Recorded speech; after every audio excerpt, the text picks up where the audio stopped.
The mystery of the house on Maple Street. The house on Maple Street sat in stark contrast to its surroundings. Nestled in a pristine neighborhood of manicured lawns and freshly painted fences, its disheveled state was impossible to ignore. The once proud home now had an air of abandonment, its windows dim and shadowed as though holding secrets of another time. The lawn, a tangle of waist-high weeds and unruly grass, crept over a cracked sidewalk. Rusted, broken-down cars haphazardly dotted the yard like forgotten relics, their tires flat and bodies swallowed by the encroaching greenery. The front porch sagged under years of neglect, and the faint light from a single flickering bulb above the door seemed more ominous than inviting. The neighbors had grown restless. Every block party, every backyard barbecue, and every chance meeting at the mailbox turned into a conversation about that house. "It's dragging down property values," Mrs. Hensley from next door often complained. "And it's an eyesore," Mr. Abbott from across the street would chime in. It wasn't just aesthetics that bothered them. The house felt off.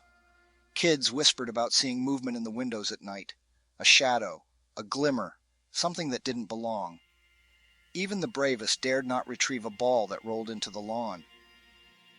The homeowners association sent letters, each more desperate than the last. Calls were made to the city, but nothing changed. The house remained untouched, a stubborn blot on an otherwise pristine canvas. Then one day, a sign appeared in the front yard. "Cleanup Day, volunteers welcome." It was the work of Evelyn Walker, the unofficial leader of the neighborhood. "We'll do it ourselves," she had declared at the last community meeting. "Enough is enough." On Saturday morning, the neighborhood gathered. Armed with lawn mowers, trash bags, and gloves, they marched toward the house. A team began trimming the jungle-like lawn, while another hauled away debris from the porch. The cars were towed, and the yard slowly began to resemble the other homes on the street.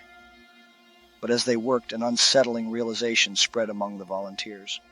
No one had seen the owner. No lights had come on inside. The door remained locked. Yet the house seemed to watch them, its dim windows like sunken eyes. When they finished and stood back to admire their work, a low hum of satisfaction rippled through the group. For the first time in years, the house didn't feel like an intruder on Maple Street. But as the crowd dispersed and evening fell, Evelyn lingered, gazing at the house. It was then that she noticed something strange. In the freshly mowed lawn, where there had been no one moments before, footprints led from the porch to the sidewalk, footprints too large to belong to any of the volunteers. Evelyn shivered, suddenly aware of the silence around her. The flickering porch light went out, and the house, clean but still shadowed, stood as a silent sentinel once more. From then on, no one on Maple Street spoke of the house again. Do you know of a Maple Street house? If so, let us know, and we'll find it a new owner.